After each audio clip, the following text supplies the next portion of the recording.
এই শোনো না, আমাদের অন্ধবিশ্বাস চ্যানেলটি যারা এখনো সাবস্ক্রাইব করেননি প্লিজ সাবস্ক্রাইব করে দাও। আর অল্প কিছু সাবস্ক্রাইবার হলে 1,00,000 পরিবার হবে। সবাই প্লিজ সাবস্ক্রাইব এবং বেশি বেশি শেয়ার করে দাও প্লিজ। চারিদিকে ভেজা স্যাঁতসেঁতে পরিবেশ। বৃষ্টি হয়েছে কিছুক্ষণ আগেই, রাস্তায় পানি জমেছে কিছুটা। এই শহরে এই একটা দোষ, একটু বৃষ্টি হলেই পানি জমে যায়। জমবে বা না কেন, মানুষ তো নিজেদের অপ্রয়োজনীয় জিনিসগুলো ফেলে ফেলে ড্রেনগুলো ভর্তি করে ফেলেছে, তাই বৃষ্টির পানি নিজ গতিতে আর নেমে যাওয়ার আর পথ খুঁজে পায় না, জমে থাকে রাস্তাঘাটে।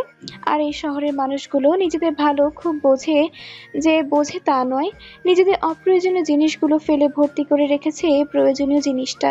তারা যেন বোঝে এতেই তাদের ভালো। বিরক্তিতে চোখ মুখ কুঁচকে ফেলল নৈরিতা। কেবলই কলেজ শেষে বাড়ি ফিরেছিল সে, পথিমধ্যে বৃষ্টিতে জমে থাকা এই ময়লা পানির অস্তিত্ব বিরক্ত করে তুলেছে তাকে।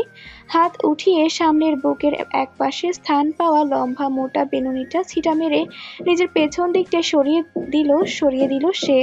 নাক মুখ কুঁচকে মাথা ঘুরিয়ে আশেপাশে তাকালো নৈরিতা। না লোকজন তেমন নেই এদিকটায়, অতিরিক্ত 2-1 পুরুষের দেখা মিলছে শুধু।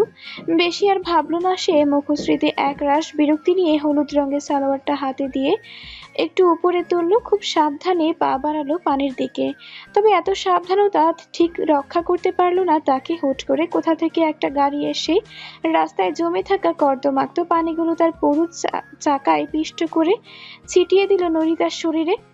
আকস্মিক ঘটনায় হকচকিয়ে উঠল সে, দ্রুত চোখ দুটো বন্ধ করে নিল। কিন্তু চোখ বন্ধ করলেই কি আর শেষ রক্ষা পাবে নাকি? কর্দমাক্ত পানির ফোঁটাগুলো ছিটে উঠে ভিজিয়ে দিল তার পুরো তনুকে। শরীরে জড়ানো হলুদ সাদার মিশ্রিত ত্রিপিসটা ভিজে একাকার অবস্থা। মুখের ওপরেও কাদা পানি ছিটে উঠেছে কিছুটা। ফুঁসে উঠল নৈরিতা, রাগে রিরি করে উঠল তার সর্বাঙ্গ।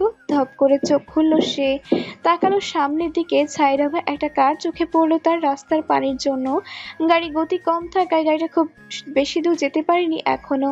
নৈরিতা রেগে মেগে তাকালো এদিক ওদিক। একটা ভাঙা ইট চোখে পড়লো তার। তীব্র কোট নিয়ে সেটা সে তুলে নিল হাতে। রাগে হিতায় জ্ঞান হারিয়ে সে ইটের ভাঙা অংশটা গায়ের জোরে ছুঁড়ে মারলো গাড়ির দিকে। সেই সাথেই ঠাস করে একটা শব্দ হলো, থেমে গেল গাড়িটা। হকচকিয়ে উঠল নৈরিতা, অজান্তে চোখগুলো গোল গোল আকার ধারণ করলো। চকিত দৃষ্টিতে সে তাকালো নিজের হাতের পানে। সে একটা ইটের টুকরো মারলো আর সেটা এত সহজে আঘাত করেও বসলো গাড়ির কাছে। কিভাবে সম্ভব এটা? তার হাত তো এতটাও সই ছিল না কখনো। কিন্তু চালক গাড়িটা থামালো কেন? নিশ্চয়ই গাড়ির দিকে ইট মারার অপরাধে তাকে ধুয়ে দেওয়ার জন্যই থামানো হয়েছে গাড়িটা। ঢোক গেল নৈরিতা, ভাবলো দ্রুতই কেটে পড়বে ওখান থেকে, কিন্তু তার পারল না। তাকে আর একটু ভীত করে গাড়ির সামনের দরজা খুলে বেরিয়ে এলো এক সুদর্শন পুরুষ। নীল রঙের একটা পাঞ্জাবি আটসাপ বেঁধে রয়েছে তার শক্তপোক্ত পুরুষালী দেহে। চুলগুলো বেশ স্টাইল করে কাটা, শ্যামবর্ণা মুখশ্রীতে ভাসমান খোঁচা খোঁচা দাড়ি। বয়স খুব বেশি নয়, শক্তপোক্ত একজন যুবক বলা চলে তাকে। চেহারাতেও বেশ সুদর্শনতার ছাপ। অন্য সময় হলে নিঃসন্দেহে নৈরিতা এই সুদর্শন যুবকের ওপর ক্রাশ নামক বাঁশ খেয়ে ফিট হয়ে এখানেই পড়ে থাকতো, কিন্তু এখন সময়টা ভিন্ন। সে রাগের বশে এই পুরুষের গাড়ির কাঁচ ভেঙেছে, যদিও পুরোপুরি ভাঙেনি, শুধু চির ধরেছে কাছে। এটাও তো এক প্রকার ভাঙা, তাই না? আর এই যুবক তো এগিয়ে আসছে তার দিকেই, চোখে মুখে তার ক্রোধ স্পষ্ট, চোখ দুটো লালচে দেখাচ্ছে কিছুটা। নৈরিতা ভয় পেল ভীষণ। এই লোক তাকে আবার কি না কি বলে। অবশ্যই কাজটা সে ভালো করেনি মোটেই, তবে পরক্ষণে নিজের দিকে তাকিয়ে আবারও ফুঁসে উঠল সে কাজ ভালো করেনি। কে বলেছে? একদম ঠিক কাজ করেছে সে। ওই গাড়িটা দিয়েই তো এই বদ পুরুষ রাস্তার মাঝখানে ভিজিয়ে দিয়েছে তাকে। প্রতিশোধ নিতে সেও ইট ছুঁড়ে মেরেছে গাড়ির দিকে, হিসাব বরাবর। এতে কি তার জেল ফাঁস হবে নাকি? হলে হোক, আসুক এই লোক, সেও দেখে নেবে এই বদ পুরুষকে। দেখে শুনে গাড়ি চালাতে পারে না, আবার চোখ লাল করে এগিয়ে আসছে তার দিকে। মনে মনে ভেঙচি কাটলো নৈরিতা। সেকেন্ড 2-1 মাথায় তার সামনে এসে দাঁড়ালো সেই সুদর্শন পুরুষ। অগ্নিঝরা কণ্ঠে বলল, এই মেয়ে, আপনি আমার গাড়ির দিকে ইট ছুঁড়ে কেন মেরেছেন? সমস্যা কি আপনার? নৈরিতা ভয় পেল না, বরং সে তীক্ষ্ণ দৃষ্টিতে তাকালো তার সামনে অবস্থানরত পুরুষটির দিকে। কণ্ঠে তেজ নিয়ে বলল, আপনার গাড়ি আমাকে রাস্তার কর্দমাক্ত ময়লা পানিতে ভিজিয়ে দিয়েছে। আমি ইট ছুঁড়ে মেরেছি তার দিকে। পুরুষটির দৃষ্টি হুট করেই যেন গাঢ় হলো। অদ্ভুত দৃষ্টিতে তাকালো তার পানে, পা থেকে মাথা অবধি সে অদ্ভুত দৃষ্টি অব্যাহত রেখেই পরখ করলো লোকটি। অতঃপর তীক্ষ্ণ কণ্ঠে বলল, তাই বলে আপনি ইট মারবেন আমার গাড়ির দিকে? নৈরিতা এতক্ষণ দেখছিল এই লোকের অদ্ভুত দৃষ্টি। এই দৃষ্টি যেন তার ভেতরকার ক্রোধ বাড়িয়ে দিল আরো। দাঁতে দাঁত চাপলো। নৈরিতা বলল, মেরেছি, বেশ করেছি, আরো মারবো, দেখবেন। নৈরিতার কথায় চোখ দুটো ছোট হয়ে এলো তার সামনে দাঁড়ানো পুরুষটির। চোখ ছোট ছোট করে সে বলল, আপনি তো ভারী অসভ্য মেয়ে। একজনের গাড়ির দিকে ইট ছুঁড়ে মেরে তার গাড়ির ক্ষতি করে আবার মেরেছি, বেশ করেছি বলে গলাবাজি করছেন। আপনি দাম জানেন আমার গাড়ির? ঠোঁট বাঁকালো নৈরিতা বলল, কেন, আপনি বুঝি জানেন না নিজের গাড়ির দাম? নিশ্চয় চুরি করা গাড়ি, তাই দাম কত সে বিষয়ে সংশয় আছে আপনার। ফুঁসে উঠল পুরুষটি ক্রোধিত কণ্ঠে বলল, আমি চোর? আমি আফতার জোয়ারদারকে চোর বললেন আপনি? এত বড় সাহস আপনার! নৈরিতা ভাবলেশীন নির্বিকার ভঙ্গিতে সে বলল, হ্যাঁ বলেছি তো। আর আমার সাহস সম্পর্কে আপনি কিছুই জানেন না। আপনার ভাবনার থেকেও আমার সাহস 2 কাঠি উপরে। নৈরিতার সামনে দাঁড়ানো আফতাব নামক সুদর্শন পুরুষটি রেগে গেল আরো। রাগে তার কপালের রগগুলো ফুলে উঠে দৃশ্যমান হতে লাগলো নৈরিতার চোখে। আফতাব অগ্নি দৃষ্টি নিক্ষেপ করলো নৈরিতার পানে, বলল, আপনি চিনেন আমাকে? আপনি জানেন আপনার এই একটা কথার জন্য কতটা ভোগান্তিতে পড়তে হতে পারে আপনার? নৈরিতা নিজের দিকে তাকালো একবার, হতাশার সুরে বলল, ভোগান্তি তো ইতিমধ্যে দিয়েই রেখেছেন। এভাবে এখন বাড়িতে কিভাবে পৌঁছাবো তা ভেবেই মেজাজ গরম হয়ে যাচ্ছে আমার। আর শুনুন মিস্টার, আমি না আপনাকে চিনি আর না আপনাকে চেনার কোনো শখ আছে। কোনো চোর সম্প্রদায়ের লোকজনকে চেনার ইচ্ছে নেই আমার, বুঝেছেন আপনি? ফুঁসে উঠল আফতাব, চিবিয়ে চিবিয়ে বলল, আবার কি বললেন? আমি চোর? কথাটা বলেই আফতাব ক্রোধিত ভঙ্গিতে নৈরিতার পানে এগিয়ে গেল 2 পা, যেন মনে হচ্ছে এখনই কাঁচা সে খেয়ে ফেলবে তার সামনে দাঁড়ানো ছোটখাটো উজ্জ্বল শ্যামবর্ণা মেয়েটিকে। এতক্ষণ বেশ সাহস দেখালেও এই মুহূর্তে কিছুটা ভীত হলো নৈরিতা। কোনো পুরুষকে এভাবে হঠাৎ নিজের দিকে এগিয়ে যেতে দেখলে যে কোনো মেয়েরই ভয় পাওয়ার স্বাভাবিক। ভয়ে কিছুটা পিছিয়ে গেল নৈরিতা, আমতা আমতা করে বলল, কি আপনি আমার দিকে এগোচ্ছেন কেন? আফতাব দাঁতে দাঁত চেপে গম্ভীর কণ্ঠে বলতে গেল কিছু একটা, কিন্তু বলতেই আর পারল না। তখনই তার পকেটে অবস্থানরত মোবাইলটা বেজে উঠল প্রবোধ ঝংকার তোলে। আফতাব একবার তাকালো নরিতার মুখপানে, অতঃপর পকেট থেকে মোবাইলটা বের করে ধরলো কানের কাছে। ওপাশে কি বলল শোনা গেল না, তবে আফতাব তার এতক্ষণের অগ্নিকণ্ঠ ঝেড়ে ফেলে বেশ নমনীয় কণ্ঠে বলল, এই তো আঙ্কেল, আমি প্রায় এসে পড়েছি। আর 10 মিনিটের মধ্যেই পৌঁছে যাব আপনার বাসায়। কথাটা বলেই কলটা কাটলো সে। মোবাইলটা পকেটে রেখে তীক্ষ্ণ দৃষ্টিতে আবার তাকালো নরিতার পানে, শক্ত কণ্ঠে বলল, আমাকে তাড়াতাড়ি যেতে হবে বিধায় আজ ছাড়া পেয়ে গেলেন আপনি, নয়তো দেখে নিতাম আপনাকে। তাচ্ছিল্যের হাসি হাসলো নরিতা, হাত ঝাঁকিয়ে বলল, আরে যান যান, আপনি আমাকে দেখে নিতে নিলে আমি আপনাকে ছেড়ে দিতাম নাকি? আজ এরা লোকজন কোথাকার, ফোটেন ফোটেন তো এখান থেকে। আফতাব কিছু বলতে চাইলো, মস্তিষ্কটা তীব্র রাগে যেন ফেটে পড়ছে তার। যেখানে কেউ তার চোখের দিকে তাকিয়ে কথা বলতে ভয় পায়, সেখানে এইটুকু পুচকে একটা মেয়ে কিনা তাকে আজ এতটা অপমান করে দিল। মেয়েটা যে ভীষণ পরিমাণ অসভ্যতা বলার আর অবকাশ রাখে না। তবে এই শহরে মেয়ে হয়ে তাকে এতটা অপমান করার সাহস এই মেয়ে কোথায় পেল তা বোধগম্য হচ্ছে না আফতাবের। মেয়েটাকে তার ইচ্ছে হলো, অনেক কিছু বলতে ইচ্ছে হলো তার শক্ত হাতে ঠাস ঠাস করে মেয়েটার ছোট্ট গালে 2-4টা চড় থাপ্পড় লাগিয়ে এই কাদা পানির মধ্যে চুবিয়ে ধরতে। তবে তেমন কিছুই করলো না আফতাব। দাঁতে দাঁত চেপে নিজের ক্রোধ নিয়ন্ত্রণ করলো। এই মুহূর্তে তার কাজ আছে অনেক। এই মেয়ের সাথে এখানে দাঁড়িয়ে দাঁড়িয়ে অযথা তর্ক করলে চলবে না তার কাছে এখন যে প্রতিটা মুহূর্ত মূল্যবান। আফতাব একবার কড়া দৃষ্টিতে তাকালো নরিতার পানে, অতঃপর পেছন ঘুরে পা বাড়ালো গাড়ির দিকে। ঠিক তখনই বাঁধলো ঘোর বিপত্তি। আফতাব ক্রোধের বশে পানির মধ্যে খেয়াল না করে পা রাখতেই পা পিছলে গেল তার, সোজা চিত হয়ে পড়লো নরিতার উপরে। চিল্লিয়ে উঠলো নরিতা, ছোটখাটো হ্যাংলা পাতলা শরীর তার, এত বড় একটা পুরুষ মানুষের ওজন কি সহ্য করতে পারে সে? নরিতা চিল্লিয়ে উঠলো আবারও ব্যথাতুর কণ্ঠে বলল, বাবা গো, মা গো, আমার কোমর। এ কোনো পুরুষ মানুষ নাকি জলহস্তি? মাগো, আমার কোমরটা বুঝি শেষ। এ কোমর আর কোনো কাজে লাগবে না। একটু থামলো নৈরিতা, দাঁতে দাঁত চেপে বলল, এই জলহস্তি সাহেব, উঠবেন নাকি? নৈরিতার কথায় যেন আফতাব ফুঁসে উঠল আরো। সে জলহস্তি এতদিন ধরে জিমে দৌড়ে এত কষ্ট করে এত সুন্দর একটা শরীর বানালো, আর এই মেয়ে কিনা তাকে এই অল্প সময়ের মধ্যে জলহস্তি উপাধি দিয়ে দিল। দাঁতে দাঁত চাপলো আফতাব, চিবিয়ে চিবিয়ে বলল, না, উঠবো না, এভাবেই থাকবো। আপনার মতো অসভ্য মেয়েকে চ্যাপ্টা বানিয়ে দেওয়ার মতো রাজকার্য সাধন করব আমি আজ। তেতে উঠল নৈরিতা, ঝাঁঝালো কণ্ঠে বলল, তা উঠবেন কেন? মেয়েদের শরীর কিনা, উঠতেই তো এখন সবার ইচ্ছে হচ্ছে না আপনার। এতক্ষণ ভেবেছিলাম আপনি ঝগড়ুটে, এখন তো মনে হচ্ছে আপনি একটা অসভ্য, বর্বর, নির্লজ্জ, সব থেকে বড় কথা আপনি একটা বিশাল বড় লুচু। যেখানেই মেয়ে দেখেন সেখানেই কাত হয়ে পড়েন। আপনি উঠবেন নাকি আমি চেঁচামেচি করে লোক জড়ো করব? খানিকটা চমকালো আফতাব, কপালে ভাঁজ পেলে এদিক ওদিক তাকালো সে। এটা রাস্তা, আর সে কিনা এখানে এমন একটা নির্লজ্জের মতো কাজ করে বসেছে। নিজের উপর নিজেই বেশ বিরক্ত অনুভব করলো আফতাব। সে তো এমন মানুষ নয় যে রাস্তায় দাঁড়িয়ে এভাবে একটা মেয়ের সাথে পায়ে পা লাগিয়ে ঝগড়া করবে। তাহলে আজ কি হলো? আজ সে যে কাণ্ডগুলো এই রাস্তায় দাঁড়িয়ে করেছে, প্রতিটা কাজই তার স্বভাব বিরুদ্ধ। সে কিভাবে পারলো এই রাস্তায় দাঁড়িয়ে একজন কিশোরের মতো আচরণ করতে? সব এই মেয়েটার দোষ। এই মেয়েটাই নিজের কথার ছলে তার শক্তপোক্ত ব্যক্তিত্বকে আঘাত করছে।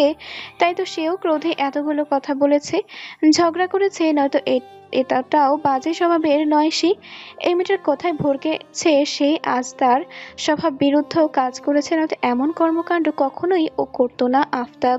আফতাবের ভাবনার মধ্যেই আবার চিল্লিয়ে উঠল নৈরিতা, বলল, উঠবেন নাকি চিৎকার করবো এবার? আফতাব তাকালো নিজের অবস্থানের দিকে। এতক্ষণ ক্রোধে নিজের অবস্থান ভুলে গেলেও এই মুহূর্তে নিজের অবস্থান দেখে বেশ অপ্রস্তুত হয়ে পড়ল সে। তার মতো একজন পুরুষ কিনা এভাবে মাঝ রাস্তায় একটা মেয়ের উপর চিত হয়ে পড়ে আছে। কয়েকদিন পর নির্বাচন নমিশনও পেয়ে গেছে, আর সে কিনা ছি ছি। ভাবতেই নিজের উপর নিজের ক্রোধ অনুভব হলো তার। এই অবস্থায় কেউ তাকে দেখে ফেললে কি হবে? মান ইজ্জত সব ভোটের পর অপ্রয়োজনীয় পোস্টারের মতো হয়ে আকাশে উড়বে, নয়তো ডাস্টবিনে ময়লা আবর্জনার মধ্যে গড়াগড়ি খাবে। দ্রুতই উঠে দাঁড়ালো আফতাব, নৈরিতার দিকে তাকালো না আর একবারও, বললো না কিছু। অপ্রস্তুত ভঙ্গিতে হাঁটা ধরলো গাড়ির দিকে। আফতাব উঠে যেতেই কোমরে হাত দিয়ে কোনো রকমে উঠে দাঁড়ালো নৈরিতা, কণ্ঠে তীব্র ক্রোধ নিয়ে বলল, অসভ্য ইতর ছোট লোক। আফতাব যেন শুনেও শুনল না নৈরিতার এমন অপমানমূলক শব্দগুচ্ছ।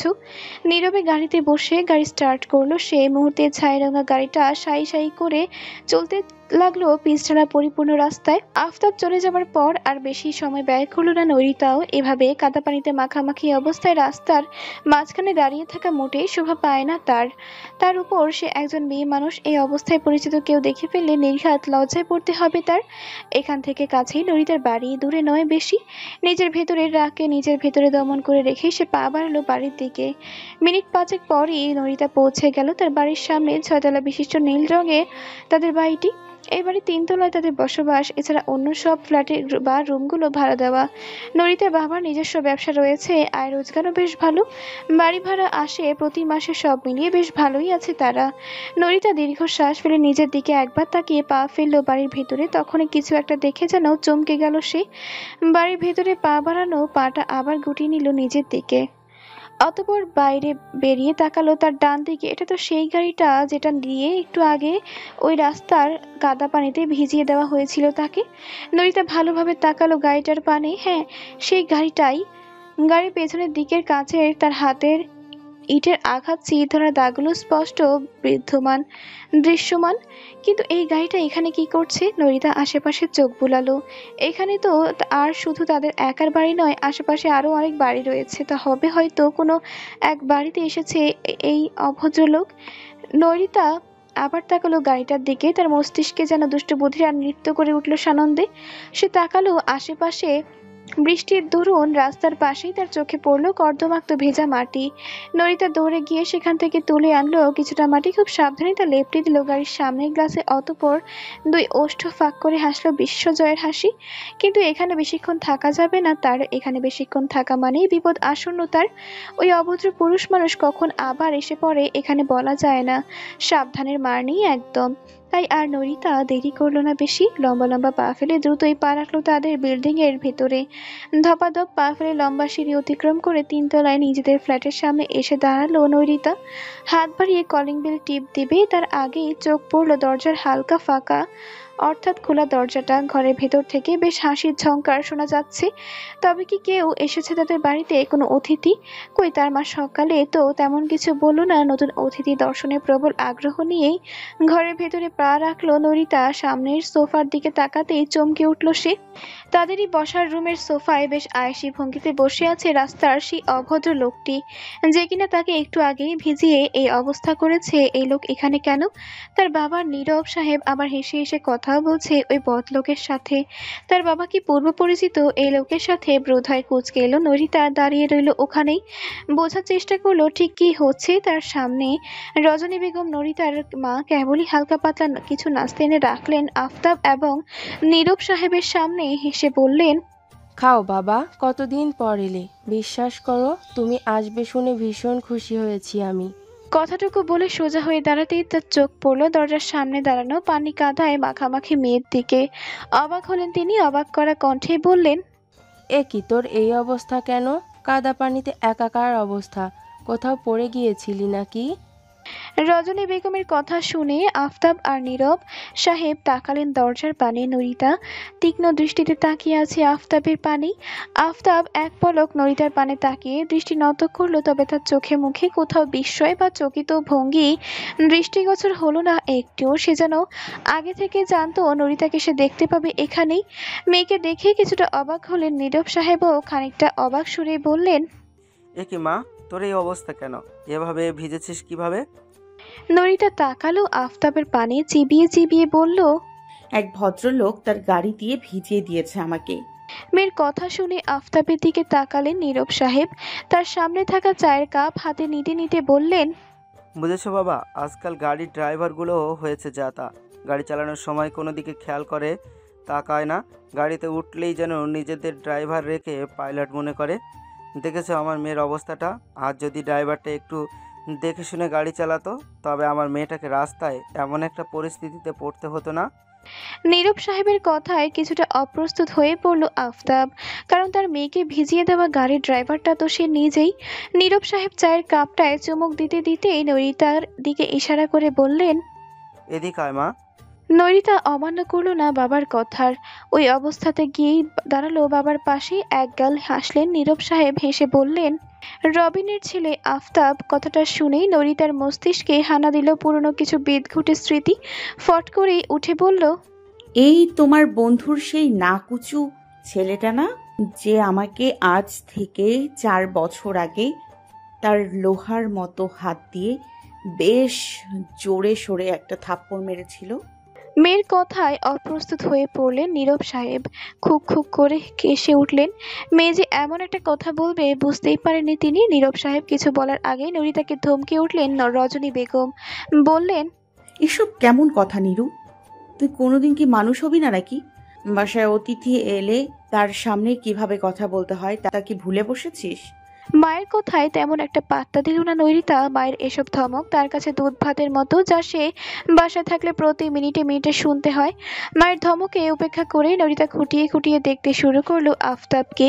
এই জন্য লোকটাকে তার রাস্তায় চেনা চেনা মনে হচ্ছিল কিছুটা, তবে ক্রোধের বশে ততটা খেয়াল করা হয়নি তখন। আফতাব জোয়ারদার। তবে ছোটবেলা থেকে নরিতার কাছে এই লোক পরিচিত ছিল জর্দা নামে। জোয়ারদার থেকেই নরিতা আফতাবের নাম রেখেছিল জর্দা। যদিও এই নাম আফতাবের অগোচরেই ছিল, সে যাই হোক নিজের ভুলে গেলেও তো সে এই জর্দাকে নরিতা ভুলবে না কখনো।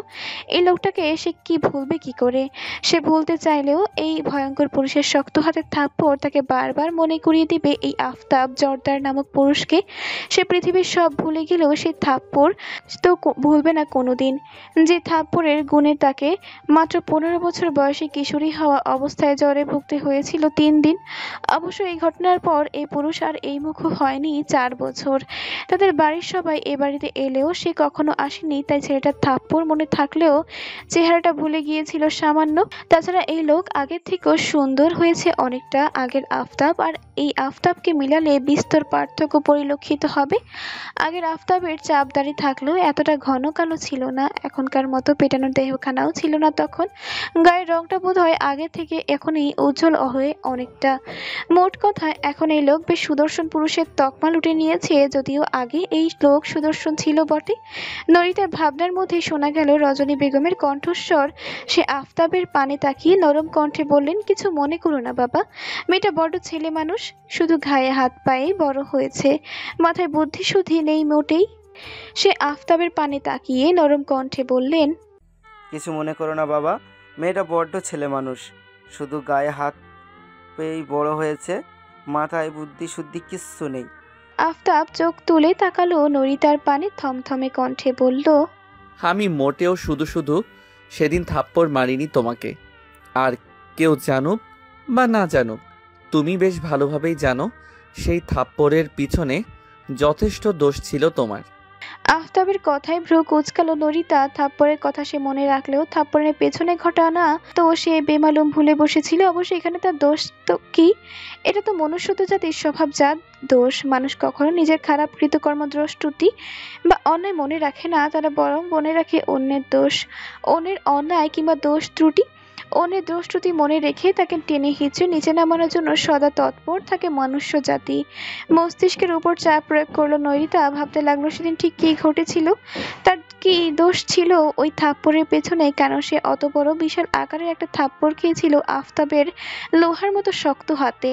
নরিতা ভাবুক ভঙ্গিতে ডুব দিল 4 বছর আগে স্মৃতির পাতায়। নীরব সাহেব আর রবিন সাহেব ছোটবেলার বন্ধু, একই স্কুলে পড়াশোনার সুবাদে তাদের প্রথম পরিচয় ঘটেছিল। অতঃপর একসাথে মাধ্যমিক, উচ্চ মাধ্যমিক, এমনকি ইউনিভার্সিটি জীবনেও তারা একে অপরের সঙ্গ ছাড়েনি।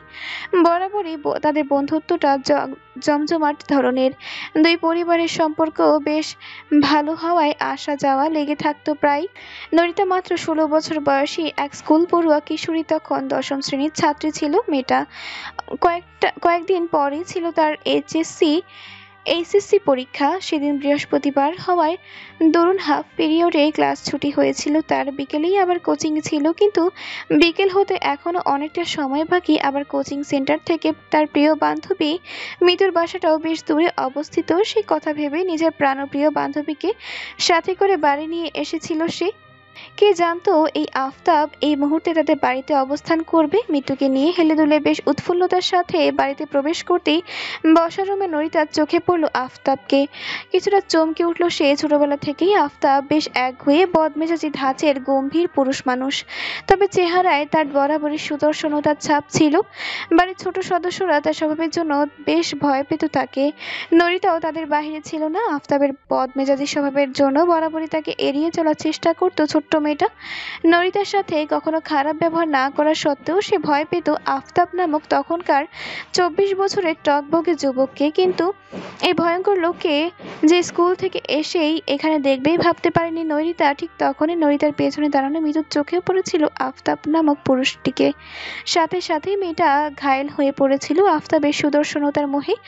আরও তো তখন ছিল তার কিশোরী বয়সের আবেগী মন। সেদিনের পর থেকে আর একটা দিন নরিতা শান্তিতে ক্লাস করতে পারেনি মিতু মেয়েটার সাথে। ক্লাস ক্যান্টিনে এমনকি দেখা হলেই আফতাবের কথা বলে বলে কানে পোকা খেয়ে ফেলত নরিতার। আফতাবের সুদর্শনতার বর্ণনা দিতে দিতে তাকে প্রায় অতিষ্ঠ করে ফেলেছিল মেয়েটা। আফতাবকে নিয়ে শুধুমাত্র এই বাক্যবাণ প্রকাশ করেই ক্ষান্ত হয়নি মিতু। আবেগের বশে একদিন দুঃসাহসিক এক কাণ্ড ঘটিয়ে ফেলেছিল সে। নিজের কথাগুলো সাজিয়ে পুরো একটা পত্র লিখে ফেলে সে আফতাবের উদ্দেশ্যে। ওটাকে অবশ্য শুধুমাত্র পত্র বলা চলে না, প্রেমপত্র বলা চলে। আর সে পত্র আফতাবের নিকট পৌঁছে দেওয়ার ডাকপিয়ন হিসেবে ব্যবহার করে নৈরিতাকে। প্রথম নৈরিতা রাজি না হলেও পরবর্তীতে প্রাণপ্রিয় বান্ধবীর জোড়াজুড়ি আর কিছু আবেগী কথায় গলে পড়ে সে। মনে মনে আফতাবকে ভীষণ ভয় পেলেও সে ভয় মেরে ফেলে প্রিয় বান্ধবীর কিশোরী হৃদয়ে সদ্য জাগ্রত হওয়া ভালোবাসার রক্ষার্থে। একজন বান্ধবী হয়ে তার বান্ধবীর প্রেমের ঘটকালি করা তো তারই দায়িত্ব, তাই না? মনের মধ্যে সাহস সঞ্চয় করে সে অপেক্ষা করতে থাকে কবে আবার আফতাব আসবে তাদের বাড়িতে। হয়তো সেবারই প্রথম ছিল যেবার নরিতা নিজের থেকে অধীর আগ্রহের সহিত অপেক্ষা করেছিল আফতাবের আগমনের। তাকে অবশ্য অপেক্ষা করতে হয়নি বেশি, 2 দিনের মাথাতেই তাদের বাড়িতে এসে উপস্থিত হয় আফতাব। নরিতা তাকে দেখতে পেয়ে এগিয়ে যায়, যদিও তার মনের ভেতর পেখম মেলা ভয়দের উপস্থিত ছিল তখন। তবে নিজেকে ধাতস্থ করে সে ভয়কে চাপা দেয় নরিতা। কিছুটা ইতস্ততার সহিত সে আফতাবকে বলে, ভাইয়া আপনার সাথে কিছু কথা আছে, একটু ছাদে আসবেন? আফতাব সেদিন কিছুটা অবাক হয়েছিল বটে যে মেয়েটা তার সাথে কথা পর্যন্ত বলতে ভয় পায়। বেশিরভাগ সময় মেয়েটা এড়িয়ে চলে তাকে। আজ কিনা সেই মেয়েটা নিজে থেকে তাকে বলছে কথা আছে তার সাথে। কি এমন কথা থাকতে পারে এই মেয়ের সাথে তার? কথাগুলো ভাবতে ভাবতে সে উত্তর দেয়, আসছি। আফতাবের হ্যাঁ সূচক উত্তর শুনে নরিতা পা বাড়ায় ছাদের পানে। আফতাবও সময় ব্যয় না করে একটুও মেয়েটার পিছু পিছু ছাদে উঠে আসে। সে তার হৃদয়ে যে নরিতা কি বলবে তা জানার অদম্য কৌতূহল জাগ্রত হয়ে গিয়েছিল ততক্ষণে। আফতাব দাঁড়ালো ছাদের মেঝের উপর, নিজেকে স্বাভাবিক রেখে বলে, কি বলবে বলো? নরিতা এদিক ওদিক তাকায়, আশেপাশে কেউ আছে কিনা পরখ করে ওনার আড়াল থেকে একটা কাগজ বের করে আনে খুব গোপনে। ডান হাতের আঙুলের মাথায় পিষে এসে কাগজখানা মেয়েটা বাড়িয়ে দেয় আফতাবের সম্মুখে। কাগজটির পানে তাকিয়ে ভ্রু কুঁচকে আসে আফতাব নামক পুরুষটির। কি আছে এই কাগজে? হৃদয় কুঁচকে রেখে সে কাগজটি নেয় হাতে, মনের মধ্যে উত্তেজনার হানারা দিতে থাকে তার। কি থাকবে এই কাগজে লেখা ভেবে 24 বছরের এক যুবকের বক্ষপিঞ্জরে উতলে উঠে অস্থিরতা। দূর দূর করে তার বক্ষকুল, মনের মধ্যেখানে চাপা উত্তেজনা আর ভীষণ আগ্রহ নিয়ে কাগজের ভাঁজগুলো খুলে কাগজখানা পড়তে শুরু করে মনোযোগ দিয়ে। সাদা কাগজে কালো কালিতে ফুটিয়ে তোলা প্রতিটি লাইনে খুব যতনেই কোনো এক কিশোরী মনের আবেগ মাখা প্রেমবাণ ছুড়ে দেওয়া হয়েছে তার দিকেই আফতাব বুঝলো সে কথা। তবে কাগজে উল্লেখিত হস্তলিপি যে তার অচেনা, তবুও নিজের কৌতূহলবশত কাগজে লিখিত সকল লাইনগুলো পড়ে আফতাব অতঃপর শীতল দৃষ্টিতে তাকায় নরিতার পানে, জিজ্ঞেস করে, কে লিখেছে এই পত্র? নরিতা ভনিতা করে না কোনো, সে যেন মৃত্যুর নামটা বলে এখান থেকে কেটে পড়তে পারলেই বাঁচে। এই প্রথম কারো প্রেমপত্র আদান প্রদানে কাজ করেছে সে। নিজের ভেতরে ভেতরে কেমন একটা ভীতু এবং অস্বস্তি ভাব অনুভব হচ্ছে তার। নরিতা কোনো ভনিতা ছাড়াই উত্তর দিল, আমার বান্ধবী মিতু, ও আপনাকে খুব। বাকি কথা আর সম্পূর্ণ করতে পারল না সে। তার আগে শক্তপোক্ত হাতের একটা বিশাল আকারের থাপ্পড় পড়ল নরিতার ছোট্ট কোমল গালে। মাথাটা ভন ভন করে উঠল যেন, গালটা টনটন করে উঠল ব্যথায়। নিজের অজান্তে এই 2 ফোঁটা অশ্রু গড়িয়ে পড়ল তার চোখের কর্নিশ বেয়ে। মনে হচ্ছে জ্ঞান হারাবে এক্ষুনি। একটা থাপ্পড়ে এত ব্যথা কেন? এটা হাত নাকি লোহা? নরিতা নিভু নিভু দৃষ্টিতে তাকালো আফতাবের পানে। ছেলেটার চোখে মুখে ক্রোধের আভাস স্পষ্ট। চোখ দুটো যেন ধীরে ধীরে রক্তিম বর্ণ ধারণ করছে তার। সে চোয়াল শক্ত করে 2 কদম এগিয়ে এলো নরিতার পানে। মিতুর দেওয়া প্রেমপত্র নামক কাগজটি হাতের মুঠোয় দুমড়ে মুচড়ে ছুঁড়ে মারলো নরিতার মুখ পানে, হিসিয়ে বলল, ডাকপিয়নগিরি করছিস? আঙ্কেল জানে যে তার মেয়ে স্কুলে গিয়ে পড়ালেখা বাদ দিয়ে প্রেমপত্র বিলির কাজ করে? আটকে উঠল নরিতা। বাবা জানতে পারলে নির্ঘাত মেরে ফেলবে তাকে। নরিতার বাবার সাথে তার বন্ধুপূর্ণ সম্পর্ক। নীরব সাহেব বরাবরই হাসি খুশি মানুষ, কিন্তু যখন রেগে যায় তখন ভয়ঙ্কর হয়ে ওঠে লোকটা। নরিতা রাগান্বিত নীরব সাহেবকে ভয় পায় প্রচন্ড। নিজের ব্যথা ভুলেই সে লুটিয়ে পড়ে আফতাবের পায়ের কাছে, অনুনয়ের স্বরে বলে, দয়া করে বাবার কাছে কিছু বলবেন না ভাইয়া, আমি আর কখনো এমন কিছু করব না। আফতাব উত্তর দেয় না কোনো। একবার শীতল দৃষ্টিতে নরিতার পানে তাকিয়ে গটগট করে সিঁড়ি বেয়ে নেমে যায় নিচের দিকে। সেদিনকার ঘটনার সম্পর্কে আফতাব কাউকে কিছু না বললেও ভয়ে লজ্জায় আর গালের ব্যথায় হাড় কাঁপিয়ে জ্বর উঠিয়ে ফেলেছিল মেয়েটা। সবাই তার জ্বরের কারণ ঠান্ডা লাগানো মেলে নিলেও গালে থাপ্পড়ে 5 আঙুলের দাগটাও স্পষ্ট দেখেছিল। কে মেরেছে জিজ্ঞেস করতেই জ্বরের ঘরে আফতাবের নামটা সেদিন বলে দিয়েছিল নরিতা। তারপর নাকি বিষয়টা নিয়ে বিশাল ঝামেলা হয়েছিল আফতাব আর তার বাবা রবিন সাহেবের মধ্যে। এবং সেই থেকেই আফতাব এই বাড়িতে আসা বন্ধ করে দেয়। না সে এই 4 বছরে এই বাড়িতে এসেছে আর না সে নরিতার সামনে দাঁড়িয়েছে। হঠাৎ মায়ের ডাকে নিজের ভাবনা থেকে বেরিয়ে এলো নরিতা। রজনী বেগম মৃদু ধাক্কা দিলেন মেয়েকে, বললেন, কি হলো, এখানে এমন হাবলার মতো দাঁড়িয়ে আছিস কেন? যা ঘরে গিয়ে ফ্রেশ হয়ে নে আগে। নিজের অবস্থার দিকে তাকিয়ে দেখেছিস একবারও? এই পানি কাদা নিয়ে আবার সঙ্গের মতো দাঁড়িয়ে আছিস এখানে? নৈরিতা যেন শুনেও শুনল না মায়ের একটা কথাও। সে তীক্ষ্ণ দৃষ্টিতে তাকালো আফতাবের পানে। একটু আগে এই লোক বেশ দম্ভের সহিত বলল তার থাপ্পড় খাওয়ার পেছনে নাকি নৈরিতার দোষ ছিল, কিন্তু তার দোষটা কোথায় খুঁজে পেল না নৈরিতা। পত্র দিয়েছিল মিতু, থাপ্পড় যদি কারো প্রাপ্যই ছিল তবে মিতুর ছিল। তাকে কেন সেদিন থাপ্পড় মারা হয়েছিল তাও অত জোরে? মনে মনে ফুঁসে উঠল নৈরিতা, বিড়বিড়িয়ে বলল, জর্দার বাচ্চা, আপনাকে তো আমি দেখে নিব। আমার থাপ্পড়ের প্রতিশোধ আমি নেবই নেব। কথাটুকু শেষ করে আর দণ্ড সে দাঁড়ালো না বসার ঘরে আফতাব নামক ভয়ঙ্কর পুরুষের সম্মুখে। ধপাধপ পা ফেলে চলে গেল নিজের কক্ষে। শব্দ করে আটকে দিল দরজাটা। হাসি ফুটে উঠল আফতাবের কাছে আভা ছড়ানো দুই ওষ্ঠে। একটু নড়ে চড়ে উঠে বিড়বিড়িয়ে বলল, একটু বদলায়নি মেয়েটা, আগের মতোই রয়ে গেছে একদম। গভীর রাত চারদিকে ঢেকে আছে, গভীর অন্ধকার, নীরব নিস্তব্ধতা। এই নিস্তব্ধতার মধ্যিখানে শুধুমাত্র কর্ণগোচর হচ্ছে প্রবল বর্ষণের ধ্বনি। থেকে থেকে আবার প্রকৃতিকে খানিক সময়ের জন্য আলো নিয়ে যেন উপস্থিত হচ্ছে বিদ্যুৎ চমকানোর ঝলকানি। সাথে সাথেই কর্ণগহ্বরে আঘাত হানছে বিকট শব্দের বজ্রপাতের ধ্বনি। ঋতুচক্রের আবর্তনে প্রকৃতিতে এখন বর্ষাকাল, আর এই সময়ে হুটহাট বা সারাদিন বর্ষণের ঘটনা যেন খুবই স্বাভাবিক বিষয়। যখন তখন গগন কাঁপিয়ে বৃষ্টিরা হানা দেয় প্রকৃতিকে। সেই দুপুরে নৈরিতা কলেজ থেকে ফেরার পর ঝুমঝুমিয়ে যে বৃষ্টিটা পড়তে শুরু করেছিল তাদের গুটি গুটি পায়ে এখনো থামেনি। নিজের মতো করে আপন মনে তারা ঝরে পড়ছে ভূমিতে। এই প্রবল বর্ষার কারণে আফতাবও এই বাড়ি ছেড়ে যেতে পারেনি আজ। যদিও সে যেতে চেয়েছিল খুব করে, নিজের বিভিন্ন কাজের অজুহাতও দেখিয়েছিল, কিন্তু নীরব সাহেব আর রজনী বেগম ওই বৈরী আবহাওয়াতে কিছুতেই ছাড়তে নারাজ তাকে। তাছাড়া বাড়ির ছোট সদস্য নীরা, নরিতার একমাত্র ছোট বোন, শুধু 6ষ্ঠ শ্রেণী থেকে 7ম শ্রেণীতে পদার্পণ করেছে মেয়েটা। সে তো শেষ পর্যন্ত পা ধরে ঝুলে পড়েছিল আফতাবের। সবার এত আদর যত্ন উপেক্ষা করে আফতাব আজও আর ফিরতে পারেনি নিজের বাসগৃহে, থেকে গেছে এই বাড়িতে। যদিও এই পা ধরে বা জোর করে রাখা এগুলো সবই আফতাবের স্বভাবের একটি বিরক্তিকর অংশ হিসেবে ধরা হতো, তবে আজ সম্ভবত তার বিরক্ত লাগেনি মোটেই। তার চোখে মুখে বিরক্ত ভাবটা দেখা যায়নি একটুও।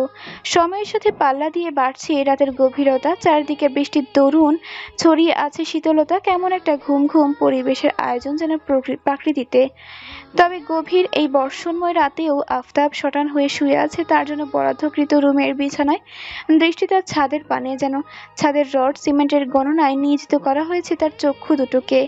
মনের মধ্যে বিরাজমান হাজার চিন্তা, হৃদয়ে বেজে যাচ্ছে অস্থিরতার ঘণ্টা।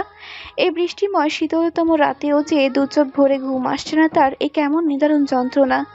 বক্ষস্থলে ছড়িয়ে পড়েছে এই নিদারুণ যন্ত্রণার অংশগুলো। নিজের ভেতরকার অস্থিরতার দাপটে বিছানায় উঠে বসলো আফতাব। অনিয়ন্ত্রিত হৃদযন্ত্রটা নিয়েই বালিশের পাশ হাতড়ে সে হাতে নিল নিজের মোবাইল। ঠিক তখনই কর্কশ কণ্ঠে বেজে উঠল তার হাতে থাকা ছোট্ট যন্ত্রটা।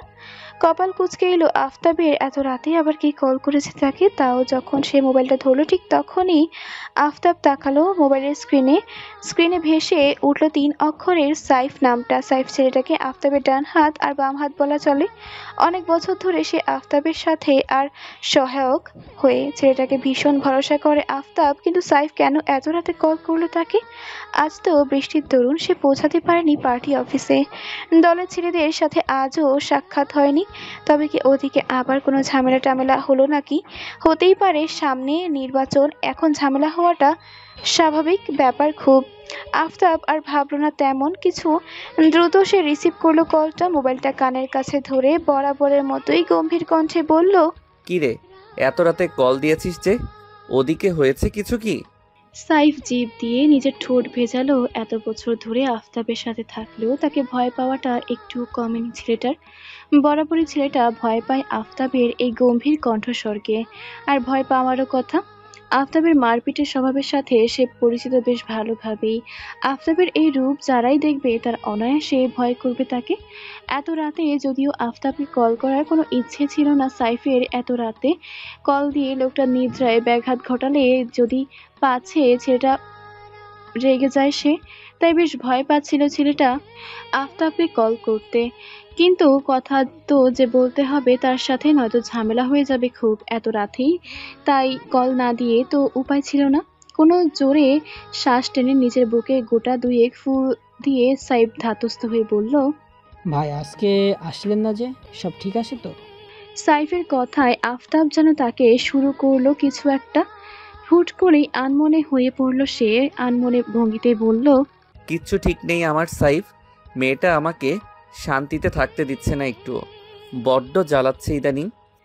আফতাবের কথা শেষ হওয়ার আগেই ওপাশ থেকে শোনা গেল সাইফের মারপিটের কণ্ঠস্বর। কণ্ঠে বিশাল তেজ নিয়ে সে উত্তর দিল, কে ভাই? কারো তো বড় সাহস যে আপনাকে জ্বালাচ্ছে? একটা বার শুধু নামটা বলুন তারপর তাকে মেরেই হাসপাতালে পাঠিয়ে দেওয়ার দায়িত্ব আমার। সাইফের কথাই বেশ বিরক্তি অনুভব করলো আফতাব। সেটা কেন সর্বদা মারপিটে মনোভাব নিয়ে থাকে? কেন? কেমন বিদঘুটে একটা ব্যাপার স্যাপার। যদিও আফতাব নিজেও সর্বদা মারপিটে ভঙ্গিতেই থাকে, তবে এই মুহূর্তে তার হৃদয়টা ভিন্ন রূপে অবস্থান করছে। কোমল ভালোবাসায় সিক্ত হয়ে পড়েছে তার ছোট্ট হৃদয়খানা। তবে এই কোমলতা বেশিক্ষণ টিকল না আফতাবের পক্ষে। খানিকক্ষণ বাদেই নিজের আনমনে বলা কথাগুলো তার মস্তিষ্কে আঘাত হানতেই অপ্রস্তুত হয়ে পড়ল সে। কি বলতে এসে কি বলে ফেললো। ভাগ্যিস সাইফ নামক বোকাটা ধরতে পারেনি কিছুই, নয়তো সবার সামনে ভীষণ লজ্জায় পড়তে হতো তাকে। পার্টির ছেলেদের কাছে সে বরাবরই রাগচটা, গম্ভীর, বদমেজাজি স্বভাবের। অবশ্য রাজনীতি করতে গেলে এই স্বভাবগুলোর প্রয়োজন রয়েছে, নয়তো কেউ ভয় পাবে না তাকে, হয়তো পাত্তা পাবে না কারো কাছ থেকে। তাই এত বছরের রাজনৈতিক জীবনে সে নিজের ব্যক্তিত্বটাকে সবার সম্মুখেই খুবই শক্তপোক্তভাবেই ধরে রেখেছে, এবং এই জন্য সবাই তাকে মান্য করেও বেশ। বিরোধী দলের নেতাবর্গরা পর্যন্ত ভয় পায় তাকে। সেখানে আজ যদি এই বিষয়টা সবার সামনে চলে আসতো, তবে তার সামনে ভয় হতো, কেউ কিছু বলতে পারতো না। তবে যে সবার সামনে নিজে অপ্রস্তুত হয়ে পড়তো, হয়তো আবার কিছুটা লজ্জা পেত, যা তার স্বভাব বহির্ভূত। আফতাব নিজেকে স্বাভাবিক করলো কিছুটা, কণ্ঠে আগের মতো গম্ভীরতা এটেই বলল, সব সময় এই মারপিট হাঙ্গামা বাদ দিয়ে বল, এত রাতে কল কেন করেছিস? ওদিকের খবর কি?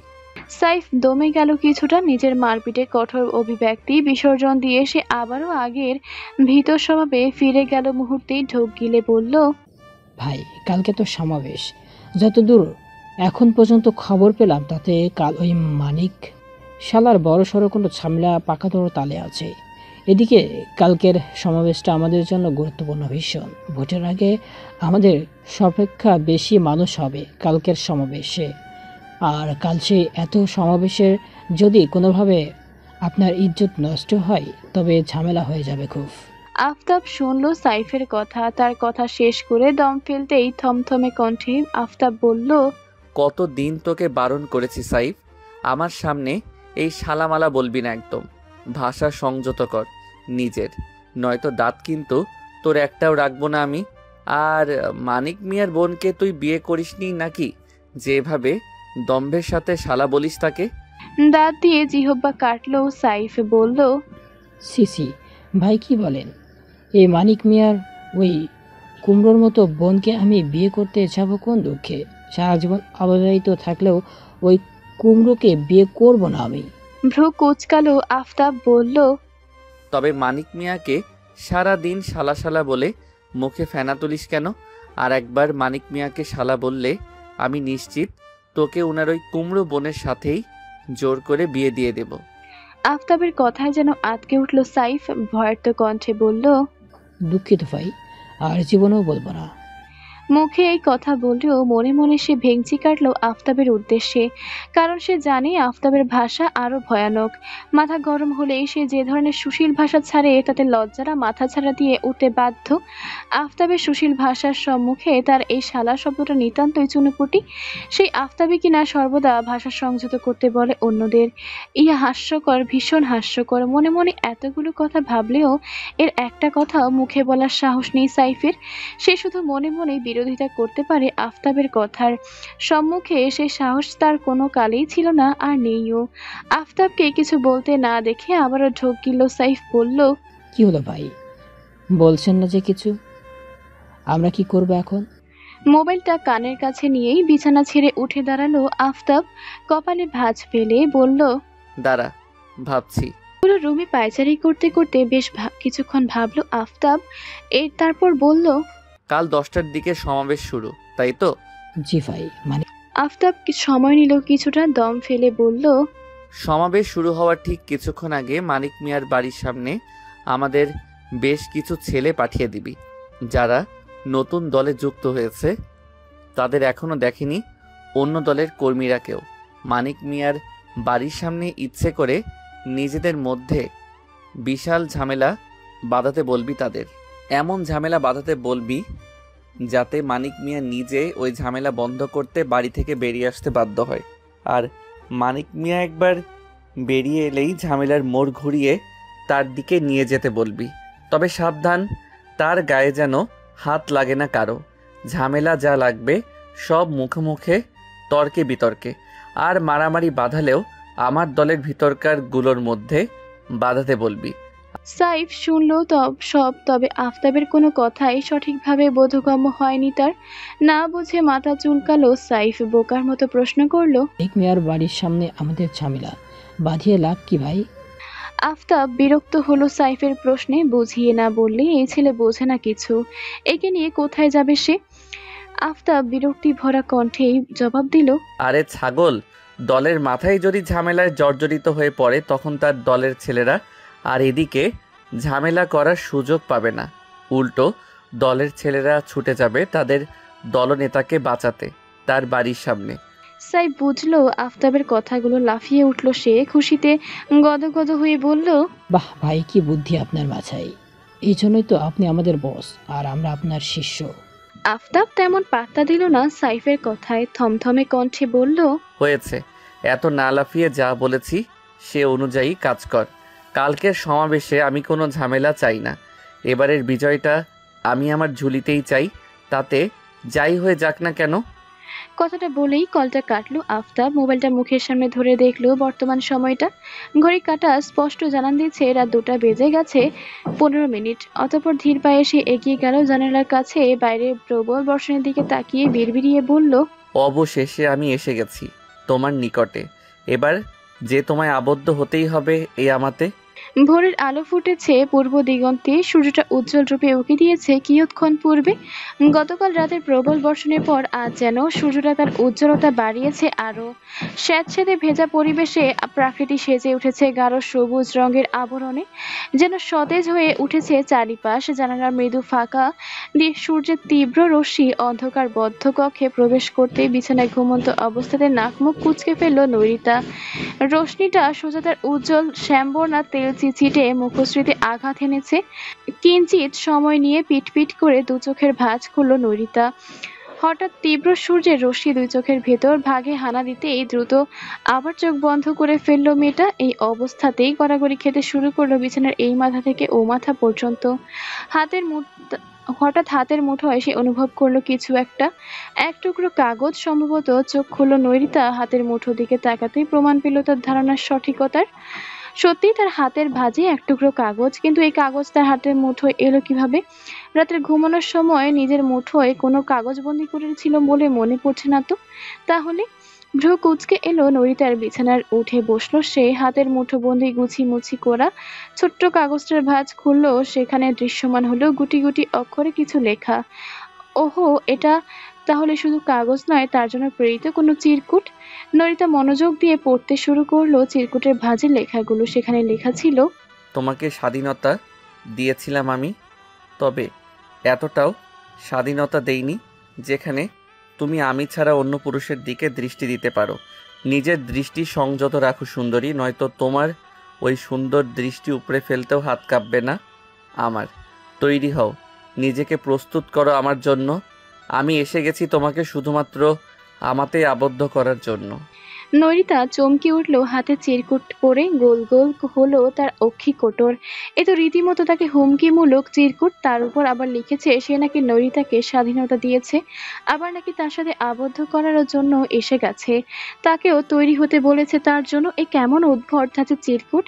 কেউ কি উদ্দেশ্যে এই চিরকুট নৈরিতাকে লিখতে পারে? তা বোঝার মতো বয়স হয়েছে তার, সে কোনো অবোধ শিশু নয়। কিন্তু এই চিরকুট কে লিখেছে তাকে? বাড়িতে তো তাকে এই ধরনের চিঠি কেউ লিখবে না। তবে কি নীরা তার সাথে দুষ্টুমি করে এই চিঠি লিখেছে? ইদানিং মেয়েটা ফাজিল হয়েছে ভীষণ।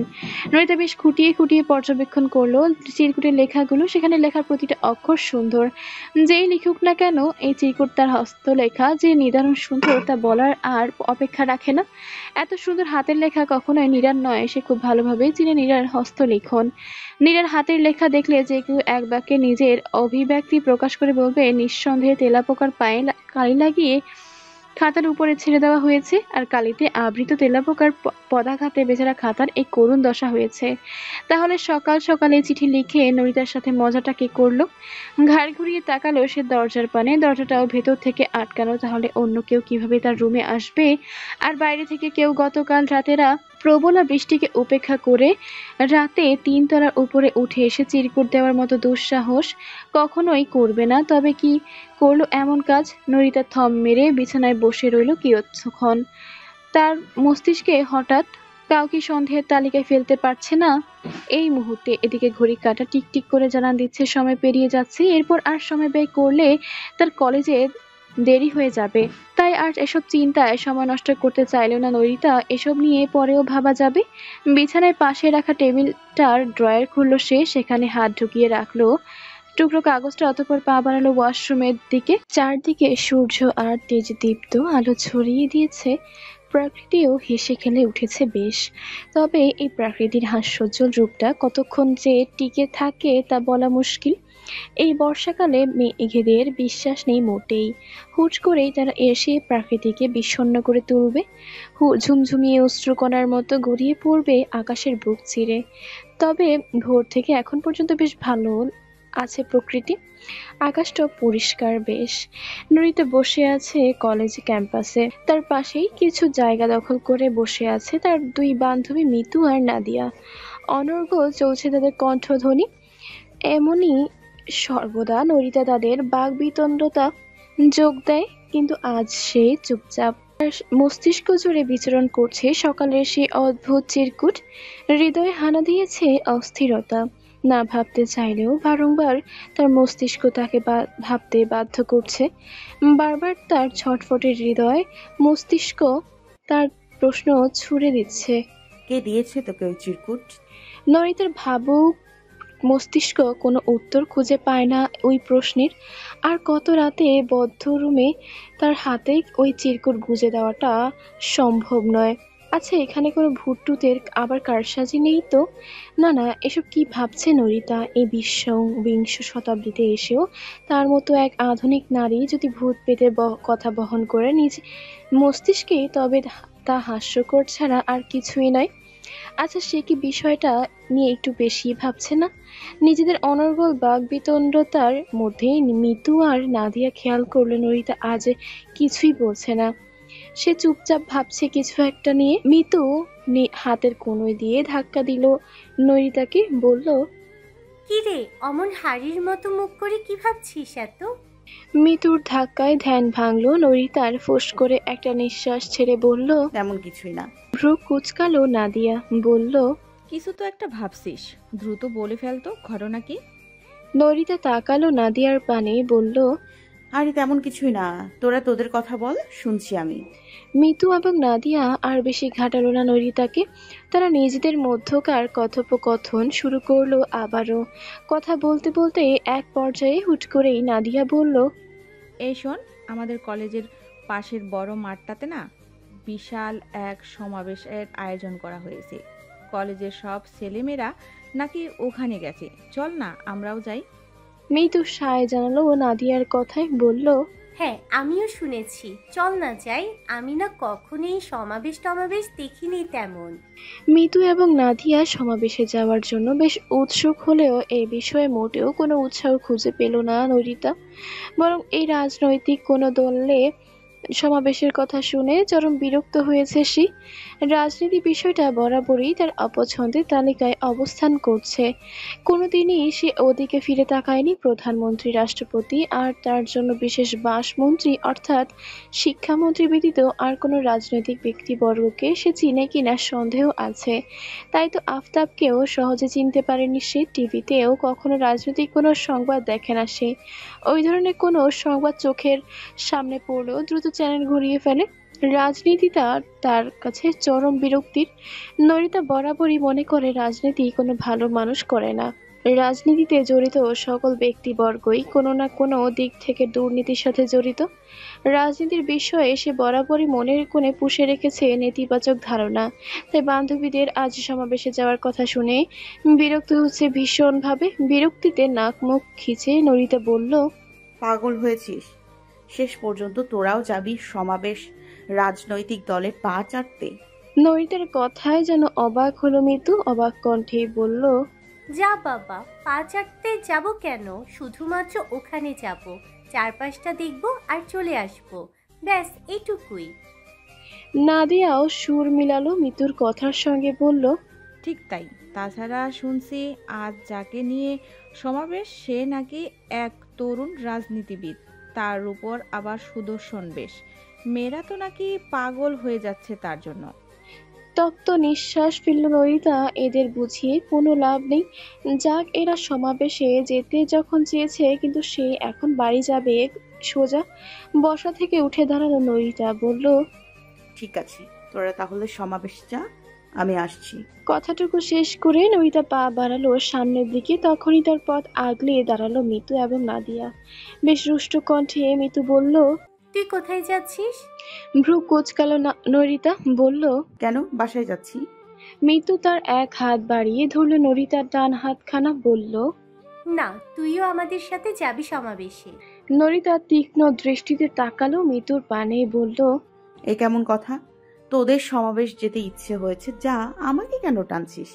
আমি কোনো সমাবেশে যাচ্ছি না, জানিসই তো ওসব একদম পছন্দ নয় আমার। নাদিয়া ধরল নরিতার আরেক হাত, অনুনয়ের সুরে বলল, তবুও চল না আমাদের সাথে। আমরা আগে কখনো তেমনিভাবে কোনো সমাবেশ দেখিনি। মুখ বাঁকালো নরিতা, বলল, তো আমি তোদের ধরে রেখেছি নাকি? তোরা যা, সমস্যা কি? দুই বান্ধবী মিলে কলেজ ক্যাম্পাসে দাঁড়িয়ে রীতিমতো টানাটানি শুরু করল নরিতাকে। মিতু বলল, প্লিজ তুইও আমাদের সাথে চল, জাস্ট একটু সময় শুধু দেখবো সমাবেশ কেমন হয়, তারপরেই চলে আসবো। প্লিজ না করিস না। বান্ধবীদের জোরাজোরিতে অগত্যা সমাবেশে যেতে বাধ্য হতে হলো নরিতাকে। চোখে মুখে একরাশ বিরক্তি নিয়ে সে পা বাড়ালো সমাবেশের দিকে। খানিক বাদেই সমাবেশের জন্য নির্ধারিত স্থানে পৌঁছে গেল তারা তিন বান্ধবী। তার চারপাশে ঘুরে ঘুরে তারা দেখতে লাগলো সমাবেশ। যদিও ইতিমধ্যে সমাবেশ শুরু হয়ে গিয়েছে, স্টেজ থেকে বক্তৃতার আওয়াজ শোনা যাচ্ছে স্পষ্ট। সেদিকে আর তাকালো না নরিতা। সে আশেপাশে তাকিয়ে দেখতে শুরু করলো। বিশাল এক জনরাশি ছাড়া আর কিছুই চোখে পড়ল না তার। তবে কোনো রাজনৈতিক নেতার সমাবেশে এত জনসমুদ্র ঢেউ দেখে বেশ অবাক হলো নরিতা। এত মানুষ শুধুমাত্র ছুটে এসেছে একজন নেতার কণ্ঠ থেকে নিষ্কৃত বক্তৃতা নামক গুটি কয়েক বাক্য শুনতে। লোকটা নিশ্চয়ই রাজনৈতিক অঙ্গনে জনপ্রিয় অনেক, নয়তো এত মানুষ তো আর হতো না। এর মধ্যে আবার নারীরাও আছে বেশ অনেক। নারী পুরুষের জন্য আলাদাভাবে বসা এবং দাঁড়ানোর ব্যবস্থাও করেছে। যদিও এই নারী পুরুষ আলাদাকরণ বিষয়টা ভালো লেগেছে নরিতার। সমাবেশ দেখতে দেখতেই ভিড়ের মধ্যে এক পা দুপা করে হাঁটছিল তিন বান্ধবী। তখন মাইক ঘোষণা করা হয় আজকের সমাবেশের মূল নেতা, অর্থাৎ যার জন্য এই জনসভার আয়োজন করা হয়েছে তার নাম। ঘোষিত নামটা শুনেই কর্ণগোচর হতেই থমকে যেন দাঁড়ায় তারা তিনজন। মাইক স্পষ্ট ভাষায় ঘোষণা করা হয়েছে, এবারে বক্তব্য রাখবেন আমাদের আজকের সমাবেশের মধ্যমণি, আমাদের নেতা আফতাব জোয়ারদার।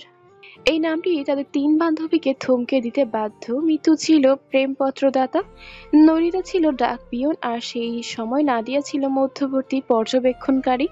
সে শুধু তাদের বাক্যলাপ শুনত আর উৎসাহ দিত। তাই আফতাবকে নিয়ে যে ঘটা ঘটনাগুলো সম্পর্কেও সে পুরোপুরি অবগত আগে থেকেই। মাইকে আফতাবের নাম কর্ণগোচর হতেই ভ্রু কুঁচকালো নরিতা। এটা তবে আফতাবের সমাবেশ? হ্যাঁ, নরিতার বাবাকে বেশ কয়েকবার সে বলতে শুনেছে আফতাব নাকি রাজনীতিতে জড়িয়েছে, বেশ নামডাকও নাকি হয়েছে রাজনীতিতে তার। তবে এই বিষয়ে বসে খুব মনোযোগী সহকারে সে বাবার কাছ থেকে শুনিনি, কখনো শুনতে চায়নি। এই আফতাব নামক পুরুষও তার অপছন্দের তালিকায় শীর্ষে, আর রাজনীতিও তার অপছন্দের তালিকায় রয়েছে। তাই দুটো অপছন্দের বিষয়বস্তু নিয়ে জানার আগ্রহ তার হয়নি কখনো। অবশ্য আফতাব যে রাজনীতি করবে এটা খুব অবাক করা বিষয় নয়। নরিতার সকল অপছন্দের গুণগুলো যেন এই পুরুষ নিজের ভেতরে ধারণ করার দায়িত্ব নিয়ে রেখেছে। তার অপছন্দের কাজগুলো সেই শৈশব থেকেই আফতাব করে আসছে একের পর এক। এই আবার নতুন কি?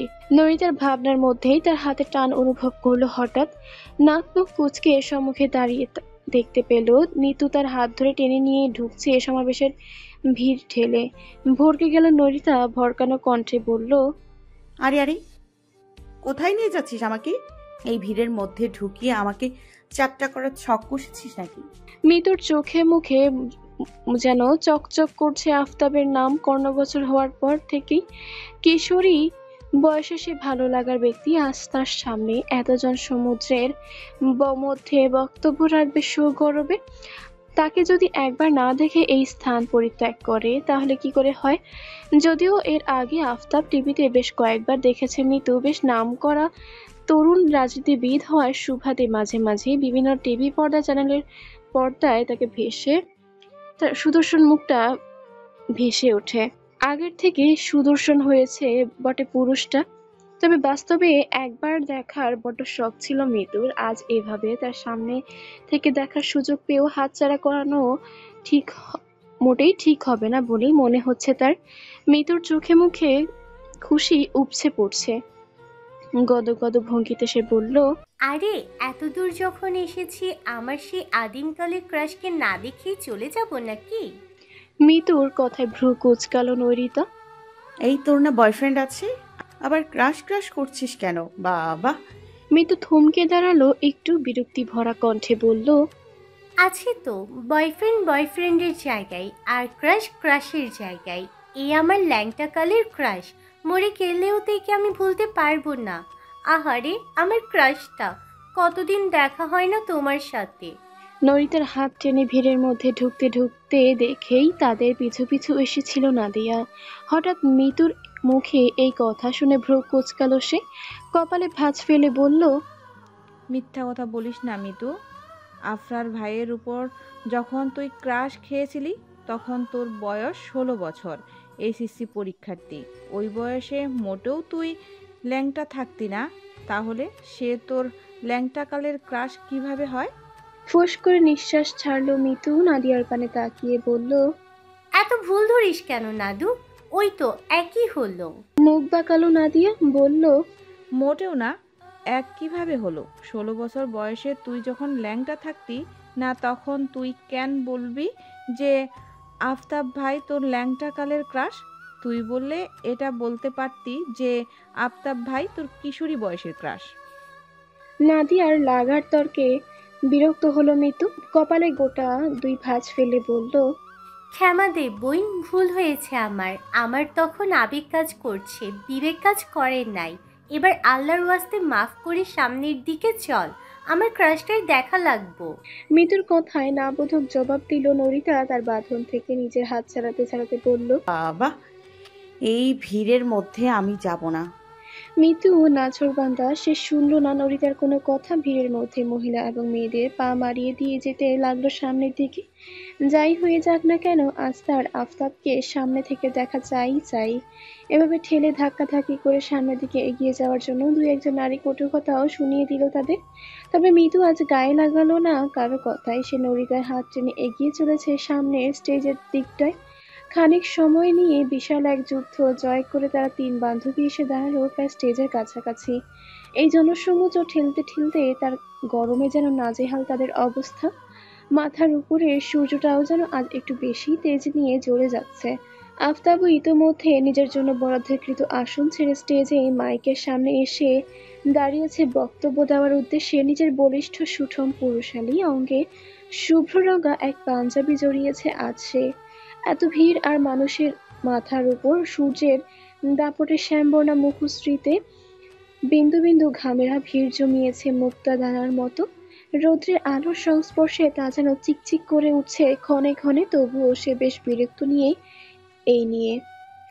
কিঞ্চিৎ সময় নিয়ে শুভ্র রঙা পাঞ্জাবির পকেট হাতড়ে সে বের করে আনলো শুভ্র রঙা একটা টিস্যু। ভাঁজ করা টিস্যুর সাহায্যে আফতাব মুছল ললাটে জমে থাকা ঘামের বিন্দুগুলো। অতঃপর চরম অবহেলায় সে টিস্যু খালা ছুঁড়ে মারল স্টেজের এক পাশে। মুখটা মাইকের কাছে কিছুটা হাসির রেখা টানলো ঠোঁটের কোণে, অতঃপর বলতে শুরু করলো, মুসলিম ভাই ও বোনেদের জন্য আমার পক্ষ থেকে সালাম জানাচ্ছি, আসসালামু আলাইকুম, এবং হিন্দু ভাই ও বোনদের জন্য জানাচ্ছি নমস্কার। আপনারা হয়তো আমাকে অনেকেই চিনেন। আমি আপনাদের মধ্য থেকে একজন সাধারণ মানুষ, আপনাদের কারো সন্তান, কারো ভাইয়ের মতো। আপনাদের দোয়া, আশীর্বাদ এবং ভালোবাসাতেই আজ আমি এই মঞ্চে এসে উপস্থিত হতে পেরেছি আপনাদের সামনে। আজ আমি নিজের জন্য যতটা অর্জন করতে সক্ষম হয়েছি তার সব কৃতিত্ব শুধুমাত্র আপনাদের। আশা করছি এর পরবর্তীতেও আপনারা সবাই এভাবেই আমার পাশে থাকবেন, আমাকে আপনাদের সেবা করার সুযোগ প্রদান করবেন।